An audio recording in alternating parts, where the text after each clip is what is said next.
আপনারা যে যেখানে বসে বাংলাদেশ টেলিভিশন চট্টগ্রাম দেখছেন সবাইকে শুভেচ্ছা জানাচ্ছি আমি ইকবাল খন্দকার। শুরু করছি আমাদের নিয়মিত আয়োজন ঢাকায় থাকি। এই অনুষ্ঠানে আমরা কথা বলি চট্টগ্রামের গুণী মানুষদের সঙ্গে যারা ঢাকায় থাকেন। তারই ধারাবাহিকতায় আজ আমরা যার সঙ্গে কথা বলবো তিনি সঙ্গীত শিল্পী এলিটা করিম। কেমন আছেন আপনি? আমি ভালো আছি, আপনি কেমন আছেন? ভালো আছি। আপনার একটা পরিচয় আমরা প্রকাশ করলাম, অন্য পরিচয়গুলো আস্তে আস্তে সামনে আনবো আর সেই পরিচয় ধরে কথা বলবো। একটু ছোটোবেলা থেকে আসি, কারণ ছোটোবেলার উপর ভিত্তি করে আমাদের বড়বেলা কর্মবেলা। ছোটোবেলাটা আসলে কেমন ছিল? ছোটোবেলাটা আমার কেটেছে মিডল ইস্টে। আমরা সাউদিতে বড় হয়েছি। আমার বাবা টিচার ছিলেন, তারপর আব্বু মিনিস্ট্রি অফ হেলথে, ফার্স্ট মিনিস্ট্রি অফ এডুকেশনে উনি কাজ করতেন, তারপর মিনিস্ট্রি অফ হেলথে গিয়ে উনি ইউনিভার্সিটি, কিং ফয়সাল ইউনিভার্সিটিতে পড়াতেন, লেকচারার ছিলেন ওখানে, ইংলিশের লেকচারার ছিলেন ওখানে। তো আমরা ওখানেই পড়াশোনা করেছি। তারপর আমাদের বছরে একবার আসা হতো, আমরা চিটাগংয়ে যেতাম, কারণ চট্টগ্রামে আমাদের সব কিছুই, ওখানেই আমাদের ফ্যামিলি, এক্সটেন্ডেড ফ্যামিলি, বাড়িঘর সবই ওখানে। তারপর যখন ফাইনালি আমাদের ক্লাস 12 শেষ হলো আমাদের স্কুল, তখন বাংলাদেশে আমরা আসলাম ঢাকায়, এখানে নর্থ সাউথ ইউনিভার্সিটিতে ভর্তি হতে। তো ছোটোবেলাটা আমার কেটেছে আসলে দেশের বাইরে। আপনার ছোটোবেলাটা অন্য 10 জনের ছোটোবেলার মতো না, কারণ আপনার ছোটোবেলা এক জায়গায় কাটেনি, এক দেশে কাটেনি। এই অভিজ্ঞতাটা আপনার শিল্পী জীবনে পরবর্তী সময়ে প্রভাব ফেলেছে কি না, আপনার কি মনে হয়? আমার মনে হয় অবশ্যই ফেলেছে, কিন্তু ওটা আমি আরেকটা দেশে বড় হয়েছি বলেই যে আমার মানে এক্সপিরিয়েন্সটা অন্যরকম হবে বা একটা এক্সপিরিয়েন্স একটা মানে ইম্প্যাক্ট ফেলছে তা না। সবারই ছোটোবেলা, কিন্তু ছোটোবেলায় আমাদের যা হয়, ছোটোবেলাটা যে আমরা বড় হই যখন, যেই সময়টাতে যখন আমরা অনেক কিছু শিখি, দেখি, অনেক সেন্স আমাদের গ্রো করে, ডেভেলপ করে, সব কিছুরই কিন্তু একটা ইম্প্যাক্ট ফেলে। এটা আপনি গ্রামে বড় হন, এটা আপনি বিদেশে বড় হন, এটা আপনি শহরে বড় হন। আমি যেখানেই বড় হয়েছি, মানে ইট ডাজন্ট ম্যাটার আমি সাউদিতে বা মিডল ইস্টে নাকি বাংলাদেশে, অবশ্যই আমার বড়বেলায় এসে বা পরবর্তীতে আমার কাজের ক্ষেত্রে এটা একটা ইম্প্যাক্ট ফেলতে। যেরকম আমরা গান বাজনা নিয়ে অনেক অ্যাক্টিভ ছিলাম ছোটোবেলায়। আমার আব্বু ওখানে বাংলাদেশের প্রচুর প্রোগ্রামসগুলো আমাদের বাংলাদেশিদের মধ্যে ইস্টার্ন প্রভিন্সে আব্বু অর্গানাইজ করতেন। আমার আম্মু ওই সময় বাচ্চাদেরকে নিয়ে হারমোনিয়ামে গান শেখাতেন, সো দ্যাট আমরা ফাংশন করতে পারি, প্রোগ্রাম করতে পারি। ওগুলো প্রফেশনাল কোনো প্রোগ্রাম ছিল না, ওগুলো বিদেশে যেগুলো বাংলাদেশের কমিউনিটি একসাথে হলে যেটা করে, কিন্তু ওটা আমরা করতাম আমাদের উইকেন্ডসে বা আমাদের স্কুলের পরীক্ষার ফাঁকে ফাঁকে আমরা ওগুলো সবই করতাম। তো ওটা অবশ্যই একটা ইম্প্যাক্ট ফেলেছে। কিন্তু ওই সময় আমার মনে হলো, আমি বলবো যে আমার অনেক বন্ধুরাই কিন্তু তখন গান গাইতেন, বা আম্মু সবাইকে একটু একটু করে গান শেখাতেন, যে 16ই ডিসেম্বরের প্রোগ্রাম হলে তাহলে দেশাত্মবোধক কোন কোন গান আমাদেরকে শেখাতে হবে, 26শে মার্চের জন্য একরকম গান, পয়লা বৈশাখের জন্য একরকম, তো নিউ ইয়ারের জন্য একরকম। প্রতিটা আমরা আসলে চান্স পেলেই সব একসাথে হতো এবং গান বাজনা করতাম, খাওয়া দাওয়া করতাম। ওইটার একটা ইম্প্যাক্ট যদি আমি বলি, সেটা হচ্ছে যে আমি যখন বাংলাদেশে আসি ফাইনালি ইউনিভার্সিটির জন্য পড়াশোনার জন্য, তখন আমি এখানে একটা আমাদের নর্থ সাউথ ইউনিভার্সিটিতে একটা খুব পপুলার একটা ক্লাব আছে, এটা সবাই মোটামুটি জানে, নর্থ সাউথ ইউনিভার্সিটি সাংস্কৃতিক সংগঠন NSUSS। এখানে যখন আমরা ওখানেও আমাদের প্রচুর প্রোগ্রামসগুলো হতো। তো দেখা যেত যে আমি, আমার ভাই, আমরা দুজনই হয়তো বাইরে থেকে এসেছি, কিন্তু প্রত্যেকটা দেশাত্মবোধক গান আমাদের মুখস্থ, বা যেই গানগুলো ধরানো যে গণসঙ্গীত যেগুলো আমরা গাইবো আমাদের ক্লাবে সবাই মিলে, ওগুলো সব আমাদের মুখস্থ। মানে আমাদেরকে আলাদা করে, বিদেশ থেকে আসছি বলে আমাদেরকে যে আলাদা করে নতুন করে গানগুলো শুনতে হচ্ছে, শিখতে হচ্ছে, তা কিন্তু না। হ্যাঁ, এরকম কিছু গান ছিল, কিন্তু বেশিরভাগ গানই দেখা গেছে যে আমরা সুন্দর মুখস্থ, একদম ঠিক উচ্চারণেই আমরা মোটামুটি গাইতে পারছি। তো এটা অবশ্যই একটা ইম্প্যাক্ট তখনের, যে আমার আব্বু আম্মু এবং আমাদের ওখানে যারা ফ্যামিলি ফ্রেন্ডসরা মিলে আমাদের বাচ্চাদেরকে যে একটা কালচারাল একটা এক্সপোজার দিয়েছে ওখানে, খুব লিমিটেড রিসোর্সের মধ্যে, ওটার একটা ভালো একটা ইম্প্যাক্ট অবশ্যই ফেলেছে। আপনি যে প্রোগ্রামগুলোর কথা বললেন, এইসব প্রোগ্রামে কিন্তু অনেকেই গান গান এবং ভালো গান গান, কিন্তু শিল্পী হয়ে ওঠা বা জাতীয় পর্যায়ে তিনি শিল্পী হিসেবে পরিচিত থাকবেন বা পরিচিত হবেন বা পরিচিতি পাবেন, সেই বিষয়টা হয় না। অর্থাৎ এলিটা করিমের মতো পথ অনেকেই অনুসরণ করেন না। তিনি হয়তো অন্যান্য পেশার সঙ্গে যুক্ত থেকে মাঝে মধ্যে গান করেন, তার গান রেকর্ডও হয় না, অ্যালবামও বের হয় না, চলচ্চিত্রেও গাওয়া হয় না, কিংবা টেলিভিশনেও তিনি গান করেন না। আপনার জায়গাটা আলাদা হলো কিভাবে অন্য 10 জন থেকে? না, আমি মিউজিক নিয়ে ইন্টারেস্টেড ছিলাম, আমি পড়াশোনা করছিলাম নর্থ সাউথ ইউনিভার্সিটিতে, এবং তারই সাথে যে অপরচুনিটিসগুলো পেয়েছি আমি ওগুলো নিয়ে এগিয়েছি বলেই আমার মনে হয় আমার মিউজিকের ক্যারিয়ারটা আরও অনেক ভালো হয়েছে, ডেভেলপ করেছে। যেমন আমি যখন নর্থ সাউথ ইউনিভার্সিটিতে ছিলাম তখনই কিন্তু আমার মিডিয়ার মানে প্রফেশনালি যদি বলি গান তো করছি আর ছোটোবেলা থেকেই, কিন্তু একদম প্রফেশনাল লেভেলে বা একটা রেকর্ডিং স্টুডিওতে গিয়ে রেকর্ডিং করা, তারপর একটা প্রপার প্র্যাকটিস প্যাডে গিয়ে প্র্যাকটিস করে সাউন্ডের এলিমেন্টসগুলো কিছুটা বোঝা, তারপর কনসার্টে পারফর্ম করা, এগুলো তো ডেফিনেটলি আমি আবার বলবো নর্থ সাউথ ইউনিভার্সিটির সাংস্কৃতিক সংগঠনের যে প্রোগ্রামসগুলো হয় একদম প্রফেশনাল লেভেলে হয়, আমাদের কিছু প্রোগ্রাম এখনও হচ্ছে। তো ওখানে যখন আমি গান গাইছিলাম, আমি আর আমার ভাই শুরু করেছি ওখানে ইংলিশ গান দিয়ে। তখন সাংস্কৃতিক সংগঠনে ব্ল্যাক ব্যান্ডের যিনি ড্রামার টনি উনি ছিলেন, এবং উনি তখন আমাকে এসে বললেন যে আমাদের একটা অ্যালবাম বের হচ্ছে, প্রথম অ্যালবামটার নাম হচ্ছে আমার পৃথিবী, এবং আমরা একটা গানে চাই তুমি আমাদের সাথে ডুয়েট করবে। তো ওই গানটা আমার মনে আছে, গানটার নাম হলো মিথ্যা, 11 নম্বর গান আমার পৃথিবী অ্যালবামের। তো ওখানে আমি চারটা লাইন করি, ওই 4টা লাইনই মোটামুটি আমার জন্য একটা খুব ভালো একটা রাস্তা আমার মনে হয় কার্ভ করে দেওয়া হয়েছে ওই গানটার মাধ্যমেই। কারণ এরপর তাদের সাথে আরও ব্ল্যাকের আরও অ্যালবামে আমার গাওয়া হয় অবশ্যই, কিন্তু তারই সাথে আমার নিজের একটা ব্যান্ড হয়ে যায় রাগা, এবং এই ব্যান্ডটা অর্গানাইজ করেন বা ফর্ম করেন হচ্ছে আমাদেরই নর্থ সাউথ ইউনিভার্সিটির আমার একজন সিনিয়র আশিক, মোহাম্মদ রহমান আশিক, ওনার নাম আশিক ভাই, এবং নর্থ সাউথেরই বেশিরভাগ আমরা মিউজিশিয়ানস যারা একসাথে মিলে আমরা ব্যান্ডটা করি। এবং এই ব্যান্ডটার আমার একটাই অ্যালবাম 2005 সালে বের হয়, কয়েকটা শোজ করেছি। এরপর ব্যান্ডটা আসলে ভেঙে যায়, সবাই যার মতন বিদেশ চলে যায়, কারণ তখন তো আমরা ছোটো, আমরা পড়াশোনা করি ইউনিভার্সিটিতে, কার কখন কি হয় সামনে কেউ জানি না, কিন্তু আমি মিউজিকটা ধরে রেখেছি। এবং এই অ্যালবামের বা এই ব্যান্ডের যে কয়টা বেশ ভালো ভালো কিছু গান ছিল, কয়েকটা গান কিন্তু আমি এখনও রেগুলারলি পারফর্ম করে থাকি। শুরুতেই বলছিলাম যে আপনার মূল পরিচয় সঙ্গীত শিল্পী, পাশাপাশি অনেকগুলো পরিচয় আছে। একটা পরিচয় যদি আমরা সামনে আনি, সাংবাদিকতা। সাধারণত যারা সঙ্গীত নিয়ে কাজ করেন কিংবা প্রফেশনাল সঙ্গীত শিল্পী, তারা সঙ্গীতের বাইরে খুব বেশি কিছু করতে চান না, কিন্তু আপনি এতগুলো কাজ করেছেন এবং খুব পেশাদারিত্বের সঙ্গে করেছেন। একটা কাজ হচ্ছে সাংবাদিকতা। কেন মনে হয়েছে যে আপনার সাংবাদিক পরিচয়টাও আপনার দরকার, কিংবা আপনি ওই জায়গাটা পারবেন? আসলে আমি কখনো কোনো জিনিস দরকার বলে করিনি, যেটা আমার প্যাশনেট, যেটার প্রতি আমি ওইভাবেই আসলে আমার মনে হয় যে যেটার প্রতি প্যাশনেট সে কিন্তু ওইভাবেই ন্যাচারালি ওইদিকে চলে যায়। যখন আপনি চিন্তা করবেন যে আচ্ছা এরকম করলে হয়তো একটা জিনিস, একটা আইডিয়া ভাইরাল হবে, প্ল্যান করে যদি করেন, অনেক সময় ওইটা কাজে দেয় না। সাংবাদিকতাটা আমি ছোটোবেলা থেকেই সাংবাদিকতার প্রতি আমার একটা অ্যাট্রাকশন ছিল। আমি নিউজ পেপারসের প্রতি আমার একটা কেন জানি একটা দুর্বলতা আছে। আমি এখনও যদি অন্য কোনো দেশে যখন যাই কাজে, তখন আমি একটা ম্যাগাজিন বা একটা নিউজ পেপার পেলে, এখন তো বেশি পাওয়া যায় না, সব তো অনলাইনে, তখন আমি কিন্তু কাগজটা ধরি, দেখি, একটু মেকআপ করার চেষ্টা করি যে এটা কত গ্রাম, বা এটা আসলে মানে কীরকম স্প্রেড, কারণ আমি ওভাবেই বড় হয়েছি। আসলে আমি তো অনেক ইয়াং বয়সে আসলে এই কাজগুলো শুরু করেছি। তো জার্নালিজম আসলে আমি শুরু করি অনেক কিছু চিন্তা করে না, তখন আমার বয়সও কম ছিল, এবং তখন পকেট মানিও দরকার ছিল, এবং ওই সময়ে ওরা একটা কালচারাল রিপোর্টার খুঁজছিল ডেইলি স্টারে।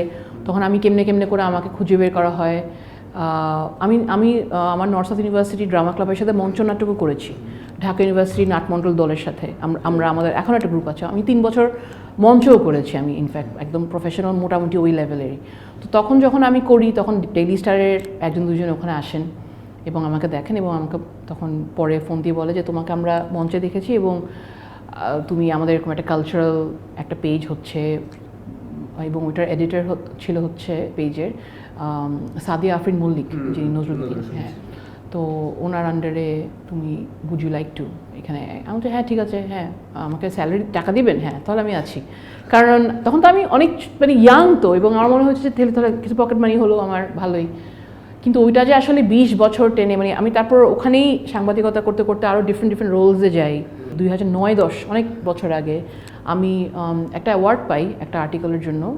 রেড ক্রস ইন্টারন্যাশনাল থেকে আমাকে একটা অ্যাওয়ার্ড দেয়। বেসিক্যালি আর্টিকেলটা হচ্ছে বেনাপোল এরিয়াতে আপনার ওখানে বেশ কিছু টিনেজড মেয়েদেরকে বর্ডার ক্রস করে আসলে ওই যে কি বলবো ট্রাফিক করে নিয়ে যাও 27টার মতন ছোটো ছোটো মেয়ে 12-13 14-15 বছর বয়সের মেয়েদেরকে, এবং ওখানে ওদেরকে সেক্স ওয়ার্কার্স হিসাবেও ইলিগালি কাজ করতে হতো।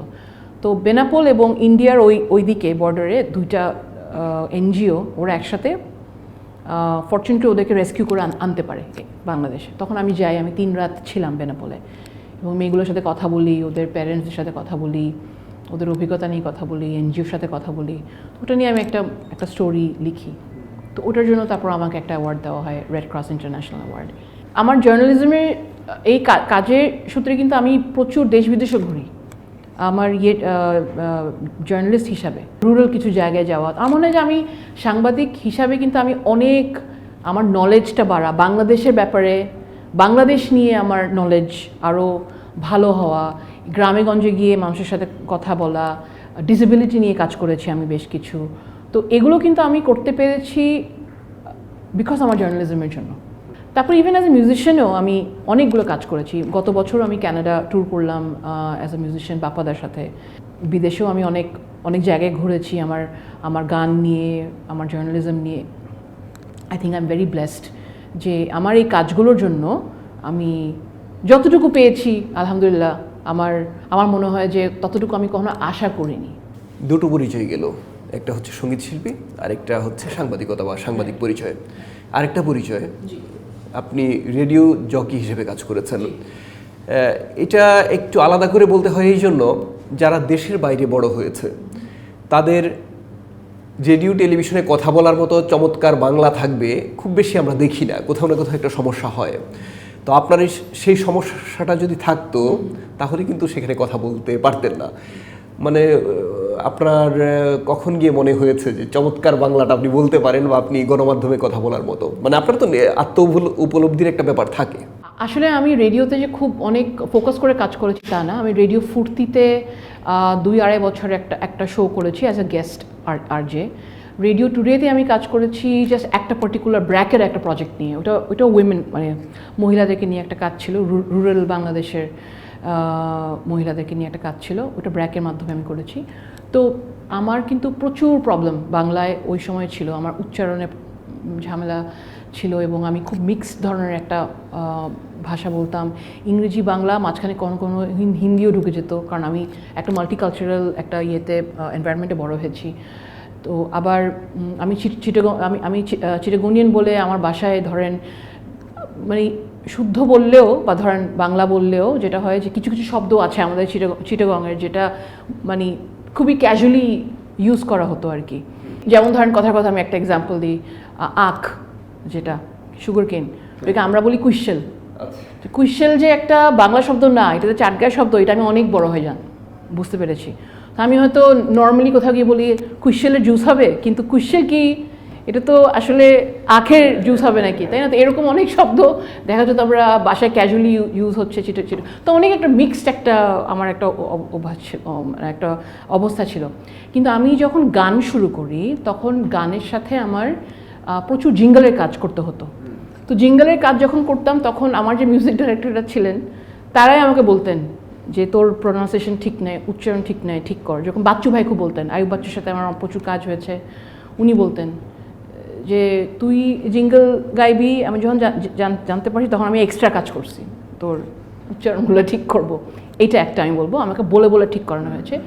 2 হয়েছে আমি যখন আমার north south university senior drama ক্লাবের সাথে যখন আমি নাটক করা স্টার্ট করলাম, আমরা কিন্তু এখনও কিন্তু হয়, তখনও আমরা করেছি, আমরা বেশ ভালো ভালো কিছু নাটকের ট্রান্সলেশন নিয়ে আমরা কাজ করেছি। আমার মনে হয় যে তখন থেকেই আমার ভাষাটা একটু এখনও ডেভেলপ করছে, এখনও যে আমি একদম 100% খুব ভালো সুন্দর করে গুছায় কথা বলতে পারি তা কিন্তু না। মঞ্চ করেছি বলেই আমার ওই স্ক্রিপ্টগুলো নিয়ে কাজ করতে হয়েছে বলেই হয়তো আমার উচ্চারণগুলো আগের চেয়ে অনেক বেটার হয়েছে।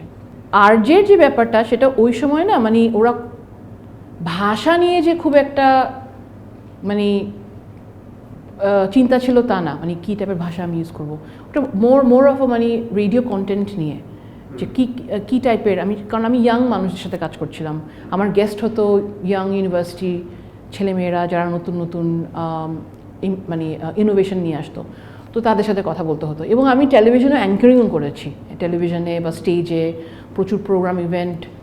আমি অনেক অ্যাঙ্কারিং, বেশিরভাগ অ্যাঙ্কারিং আমার অবশ্যই ইংলিশে হতো। টেলিভিশনের জন্য যেগুলো করেছি ওগুলো আবার বাংলায় হতো, তো ওগুলো আমি আগে থেকে একটু বুঝে নিতাম।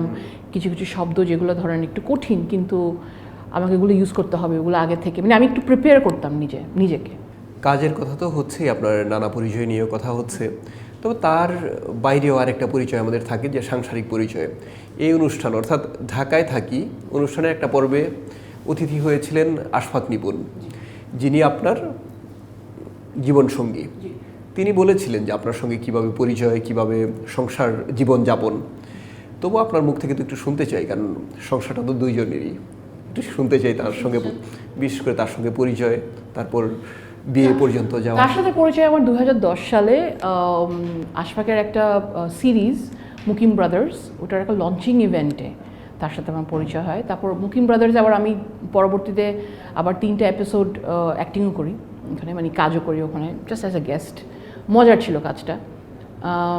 এরপর আমরা একসাথে অনেক রকমের কাজ করি, একসাথে আমরা ঘোরাঘুরি করি, এবং 2015-তে গিয়ে আমাদের বিয়েটা হয়। আপনার কথার মাঝখানে একটু একটু অভিনয়ের কথা আসছিল, যদিও আপনি খুব বেশি অভিনয় নিয়ে কথা বলতে ইচ্ছুক না, যেটা আপনার মনে হয়। অভিনয় করিনি, যে যাই করেছি মজা করেই করেছি, যতটুকু করেছেন। এটা তো আসলে আরেকটা জগৎ, সেই জগতের সঙ্গে মানিয়ে নেওয়া কিভাবে সম্ভব? আমি খুব ফ্লেক্সিবল একটা এনভায়রনমেন্টে কাজ করেছি। আমি এখন যাদেরকে দেখি অভিনয় যারা করছে বা সবসময় দেখি, এত কষ্ট করতে হয় সকাল থেকে রাত পর্যন্ত, এবং অনেক জিনিস মাথায় রাখতে হয়, অনেক কঠিন একটা কাজ এরকম আপনার রেগুলারলি অভিনয় করা, স্পেশালি আমাদের দেশে আমার মনে হয়, কারণ আমরা খুব লিমিটেড কিছু রিসোর্সেস নিয়ে কাজ করি। আগে তো আরও লিমিটেড ছিল, এখন হয়তো আস্তে আস্তে আরও ভালো হচ্ছে। তো আমি ওভাবে জীবনেও করতে পারতাম না। আমি একটু আরামপ্রিয় মানুষ, আমি একটু বই পড়তে আমার ভালো লাগে, আমার ট্রাভেল করতে পছন্দ করি। তো এর মাঝে যদি আমাকে এখন টানা অভিনয় করতে হয়, ওই কষ্টটা আমি কখনোই পারতাম না করতে, যার জন্য হয়তো আমি অভিনয় নিয়ে কখনো আগাই নাই। টেলিভিশন স্ক্রিনে আমি প্রথম করেছি একটা এমনি এক বেস্ট ফ্রেন্ড, তিন্নি ছিল, কৌশিক শঙ্কর দাসের কাজ ছিল এটা, ওনারই স্ক্রিপ্ট, ওনারই ডিরেকশন, এবং ওখানে তিন্নি ওই সময় ছিল হচ্ছে মেইন ক্যারেক্টার, আমি ছিলাম তার বেস্ট ফ্রেন্ড। আমি আসলে নাটকটার নাম ভুলে গেছি। ওটা একটা মজার একটা এক্সপিরিয়েন্স ছিল। কৌশিকদা তখন ডেইলি স্টারে আমাদের সাথে কাজ করতেন, উনি সিটি পেজের এডিটর ছিলেন, এবং প্লাস উনি পাশাপাশি ডিরেকশনও দিতেন। তো উনি তখন আমাকে বলছিল যে তুমি এই রোলটা করবা নাকি? আমি হ্যাঁ করবো, কোনো সমস্যা নেই, জাস্ট আমাকে অফিস যেন মিস করতে না হয়, এই ঠিক আছে। তারপর আমি করলাম আশফাকের মুকিম ব্রাদার্সে, আমি 3টা এপিসোড করলাম। এরপর কাছে আসার গল্প, যেটা কাছে আসার গল্পে আপনার ওই বছরে 3টা নাটক হয়েছিল, ছোট ছোট একদম 20-30 মিনিট 20-30 মিনিটের। একটা করেছে তাহসান ভাই, একটা করেছে জন ভাই, আর একটা করেছে আমি। এগুলোই আসলে আমার টেলিভিশন স্ক্রিনে কি বলে এটাকে, ছোট ছোট কাজগুলো করা। আর এমনিতে মঞ্চ করেছি, শেক্সপিয়ারের কিছু কাজ করেছি, মলিয়ারের 1-2টা আমরা ট্রান্সলেশন করেছি। আবার একটু গানের প্রসঙ্গে যাব।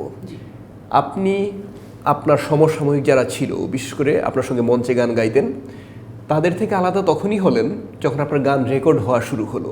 প্রথম যেদিন গান রেকর্ড হয়, সেটা অ্যালবামের জন্য হতে পারে কিংবা চলচ্চিত্রের জন্য হতে পারে, প্রথম রেকর্ডিংয়ের স্মৃতিটা একটু জানতে চাচ্ছিলাম। আমি যখন মঞ্চে গাই, মঞ্চ তো মেইনলি আসলে আমার তো এখানে ওই সময় মঞ্চের চেয়ে আসলে আমার রেকর্ডিংই ফার্স্টে হয়েছে। মঞ্চ হচ্ছে আমার ইউনিভার্সিটির অ্যানুয়াল প্রোগ্রামে আমি গান করেছি মঞ্চে, কারণ আমি মাত্র বাংলাদেশে আসলাম, মিডল ইস্ট থেকে ভর্তি হলাম, তখনই একটা প্রোগ্রাম ছিল, আমি ওখানে গান করি। তখনই আমাকে ব্ল্যাকের টনি ভাই, যেটা আমি বলেছি, উনি আমাকে পিক করেন এবং বলেন যে তুমি এখানে এখানে একটা গান আমাদের সাথে করো। ওইটাই আমার ফার্স্ট রেকর্ডিং। হাতির পুলে আমার মনে আছে, এটা সাউন্ড গার্ডেন, এবং লেজেন্ডারি একটা রেকর্ডিং স্টুডিও। ওখানে জেমস ভাই থেকে শুরু করে বাচ্চু ভাই থেকে শুরু করে অনেকে রেকর্ডিং করতেন ওখানে। এবং আমাদের সাউন্ড ইঞ্জিনিয়ার তখন ছিলেন দূরে ভাই, আমার মনে আছে। মুবিন ভাইও ছিলেন। মুবিন ভাই তো পরে যে ব্ল্যাকের যে একটা অ্যাক্সিডেন্ট হয়েছিল 2005-এর দিকে, আমার মনে হয় 5-এর দিকে প্রবাবলি, উনি মারা গেলেন এপ্রিল। মুবিন ভাইও ছিলেন। তো আমার প্রথম রেকর্ডিং ওখানে তাহসান ভাই ছিলেন, জন ভাই ছিলেন, টনি ভাই, ব্ল্যাকের পুরো ব্যান্ড ছিল ওখানে। এবং ওইটাই আমার প্রথম রেকর্ডিংয়ের এক্সপিরিয়েন্স, কিন্তু ওইটাই। একজন শিল্পীর অনেক বড় একটা স্বপ্নের জায়গা থাকে চলচ্চিত্রে গান করা। সবার জীবনে সেই স্বপ্ন পূরণও হয় না, কারণ আমরা অনেক শিল্পীকে দেখেছি যে সারা জীবন গান করেছেন কিন্তু চলচ্চিত্রের গানে সুযোগ পাননি কণ্ঠ দেওয়ার। আপনার সেই সুযোগ হয়ে গেছে এবং খুব ভালোভাবেই হয়ে গেছে। চলচ্চিত্রের গানে কণ্ঠ দেওয়ার স্মৃতিটা একটু শুনবো প্রথমবার। চলচ্চিত্রে আমি তো অনেক বেশি কাজ করিনি আসলে। আমার মেইন কাজ ছিল আমার ব্যান্ডের সাথে। চলচ্চিত্রে আমি করেছি কাজ, বাপ্পাদার সাথে একটা কাজ করেছি, ইমন শাহ দাদার সাথে একটা কাজ করেছি, যে কাজটা বের হয়নি। একটা ডুয়েট করেছিলাম একটা মুভির জন্য, আমি আর তাহসান ভাই, ওটা বের হয়েছিল। চলচ্চিত্রের জন্য আসলে আমার অনেক কাজ করা হয়নি কারণ আমার মনে হয় যে এখনও বাংলাদেশে যেই টাইপের গানগুলো হচ্ছে চলচ্চিত্রে, ওখানে ধরেন আমার গলার যে টেক্সচারটা আছে প্রবাবলি ওটা এখনও মেইন স্ট্রিমে পপুলার না।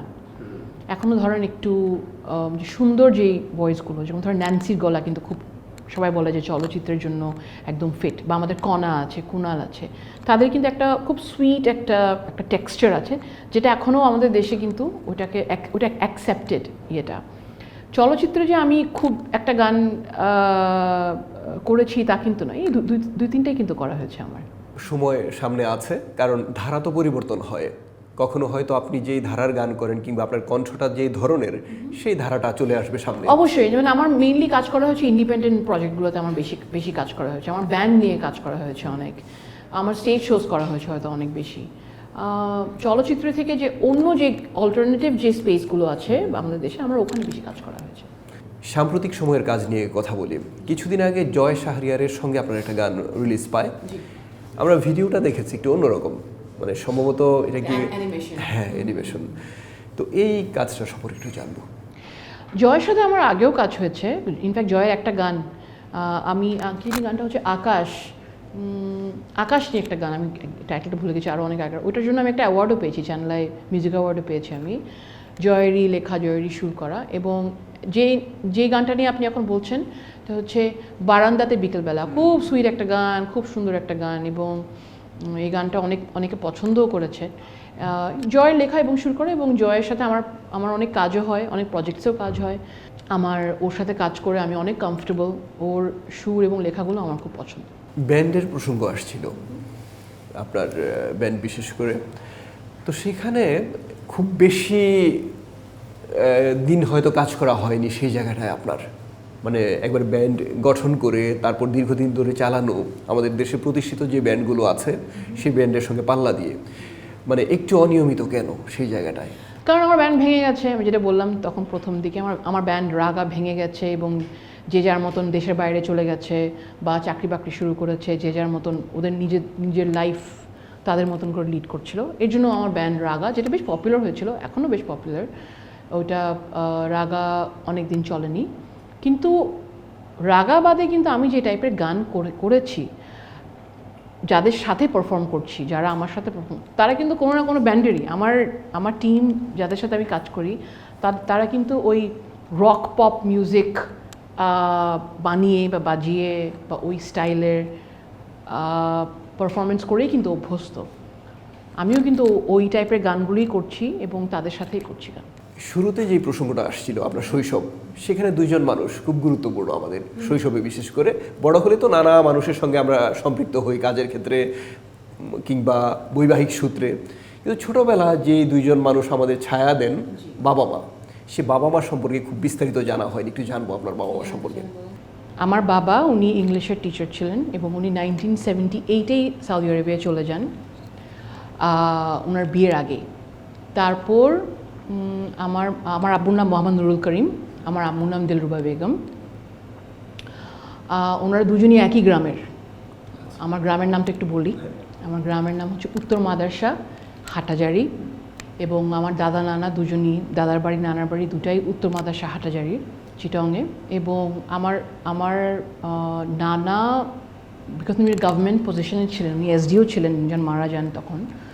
এবং ওনারা পুরো বাংলাদেশে ঘুরতেন বলে আমার আম্মুরা, আমার মা, খালারা, মামারা সবাই বাংলাদেশের অনেক জায়গায় আসলে বড় হয়েছেন। তো আমার মা, আম্মুরা মূলত বড় হয়েছেন পুরান ঢাকায় কাহিরটুলিতে, এবং কাহিরটুলিও কিন্তু আমার একটা মানে খুবই কাছের একটা জায়গা। ওখানে এখনও আমার কাজিনরা থাকেন, আমার চাচারা থাকেন ওখানে এখনও।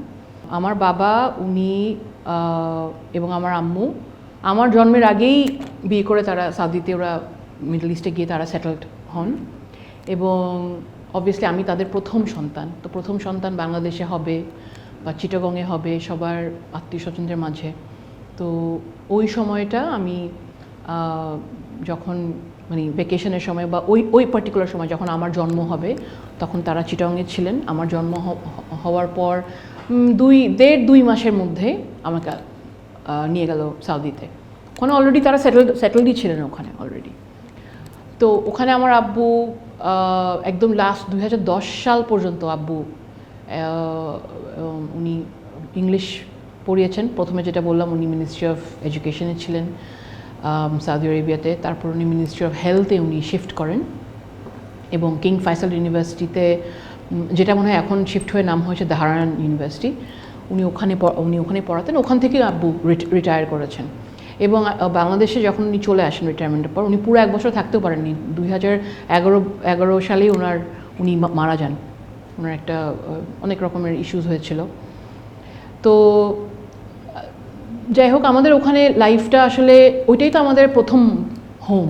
বাংলাদেশে বরং একদম চলে আসাটা আমাদের জন্য একটা কালচার শক ছিল। তো ওখানে আমরা আমাদের একটা খুব সুন্দর একটা জীবন ছিল আমার মনে হয়। এখন যখন চিন্তা করি ছোটোবেলাটা কেমন ছিল, একদম নর্মাল। আমাদের পড়াশোনা, হোমওয়ার্ক করার একটা টাইম, টিভি দেখার একটা টাইম, তারপর ধরেন আপনার আমাদের বন্ধুরা যারা, তাদের সাথে উঠা বসা করা, এগুলো সবই খুবই একটা নর্মাল একটা চাইল্ডহুড আমি বলবো ওখানে। আমার আব্বু খুব স্ট্রিক্ট ছিলেন ডেফিনেটলি, কিন্তু আমরা আব্বুর সাথে খুব ফ্রি ছিলাম। সব কিছু নিয়ে গল্প হতো আব্বুর সাথে আম্মুর সাথে, দুজনের সাথেই। লিটারেচার নিয়ে, গান বাজনা নিয়ে, নাটক নিয়ে, ফিল্ম নিয়ে, সব কিছু নিয়ে আমাদের আলাপ হতো খুব ওপেনলি। বাবা মা সম্পর্কে জানলাম। আর আপনি আপনার ভাই বোনদের মধ্যে, অর্থাৎ আপনার 4 ভাই বোন, আপনি সবার বড়। জি। বড় বোন হিসেবে আপনি আসলে কেমন ছিলেন? নর্মাল ছিলাম। আমরা 4 ভাই বোন ওখানে, মানে আমি সবার বড়। তারপর আমার 13 মাস পর আমার ভাই এমিল, যে শূন্য ব্যান্ড বলে একটা ব্যান্ড আছে, শূন্য ব্যান্ডের ভোকালিস্ট, খুব পপুলার একটা ব্যান্ড বাংলাদেশে এবং বাংলাদেশের বাইরে যারা দেশের বাংলাদেশিরা যারা থাকে তারাও শূন্যর গান খুব পছন্দ করেন। এবং আমার 7 বছর পর আমার ছোট ভাই এলিন, ওর নাম নাইমুল করিম এলিন, বড়টার নাম ইমরুল করিম এমিল। নাইমুল করিম এলিন ও একজন জার্নালিস্ট। তারপর আমার 11 বছর পর হচ্ছে ইলোরা, আদিলা করিম ইলোরা, ও এখন বাইরে আছে, পড়াশোনা করছে। এই সময়টায় যে কাজগুলো করবেন সেই কাজগুলো নিয়ে আলোচনা হবে ভবিষ্যতে, তার মানে বর্তমানটা আমাদের কাছে গুরুত্বপূর্ণ। একটু জানবো এই সময়টা আসলে কি করছেন? আমি এখন পিএইচডি করছি আমেরিকাতে, Walter Cronkite School of Journalism and Mass Communication, যেটা অ্যারিজোনা স্টেট ইউনিভার্সিটির আন্ডারে। আমি ওখানে মাস কমিউনিকেশনেরই একটা টপিক নিয়ে আমি পিএইচডি করছি। আমি 4 বছর একটা ফান্ডিং পেয়েছি, 1 বছর মাত্র শেষ হলো। কিন্তু গানের মানুষ, পাশাপাশি যেহেতু গান করতেই হয় তাকে মনের টানে, কারণ এই যে জয় শাহরিয়ার সঙ্গে যে কাজটা, এটা কিন্তু আপনার কাজের মাঝখানেই হয়েছে, পিএইচডির মাঝখানেই হয়েছে, কিংবা ওই কাজ করতে করতে। আচ্ছা, তো এই সময়টা নতুন কোনো গান আসছে কিনা বা শ্রোতাদের জন্য বিশেষ করে আপনার? নকিব খানের সাথে একটা কাজ করছি, অনেক পুরনো একটা গান, 84 কি 85-এর দিকে লেখা একটা গান লিখেছেন আসিফ ইকবাল, উনি লিখেছেন। উনিও চিটাগংয়ের এবং সুর করছেন নকিব খান, উনিও চিটাগংয়ের। এবং ইটস আ ফ্যাবুলাস সং। এবং আমি গত ডিসেম্বরে যখন একবার আসলাম আমার পিএইচডি মাঝখানে ছুটিতে, প্রথম ছুটিতে যখন আসলাম, তখন একটা কাজ করেছি। রাশিদ খান বলে একজন আছেন, উনি গান লিখেছেন এবং সুর করেছেন দুইটাই। ওটার একটা ভিডিও হয়েছিল, ওই গানটার ভিডিওটা বের হবে সামনে খুব শিগগিরই। এবং এখনও আমি যে 3 মাসের জন্য, আমি সামারটা তো চলে আসছি এখানে, সামারের ছুটিতে আমার রেকর্ডিং কিছু হবে সামনে, আমার একটা শো আছে। গানের মতনই চলছে। এবং আমি পিএইচডি করতে গিয়েছি ওখানে, আমেরিকাতেও অনেক রকমের অফার্স আসে গানের, সবগুলো হয়তো করতে পারি না। একটা করেছি আমি লাস্ট হিউস্টনে, একটা করা হয়েছে আমার টেক্সাস হিউস্টনে, সামনে আরও 1-2টা হবে ইনশাল্লাহ। আবার একটু চট্টগ্রামে যাব। আমি খুব বেশি চট্টগ্রাম প্রসঙ্গ আনতে চাইনি এই জন্য, কারণ আমার কাছে মনে হয়েছে আপনার শৈশব ঘিরে চট্টগ্রাম খুব বেশি নেই। কারণ আমার মনে হয়েছিল যে আপনি দেশের বাইরে বড় হয়েছেন, হয়তো স্মৃতিগুলো সব ওই দেশ সংশ্লিষ্ট।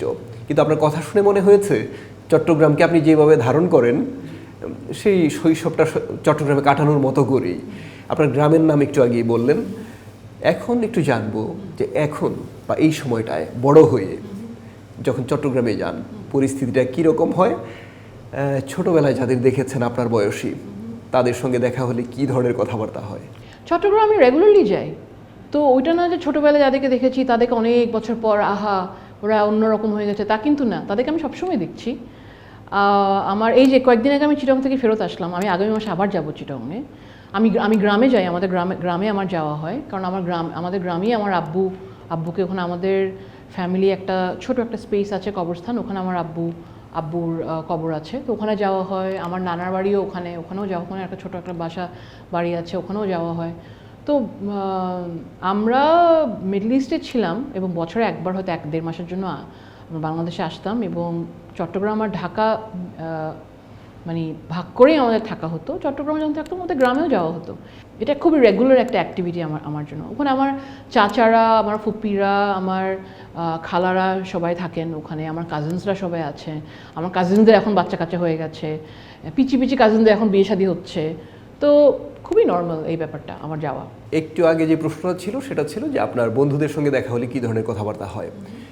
এই মানুষটার সঙ্গে যখন একান্ত আড্ডায় বসা হয় পরিবারে, সাংসারিক কথার বাইরে আসলে কি কথা হয়? কারণ এই আগ্রহটা কেন বা কৌতূহলটা কেন, যখন একটা সংসারে দুইজন ক্রিয়েটিভ মানুষ থাকেন তাদের মধ্যে কী ধরনের কথাবার্তা হয় সেটা আমাদের জানার খুব ইচ্ছা।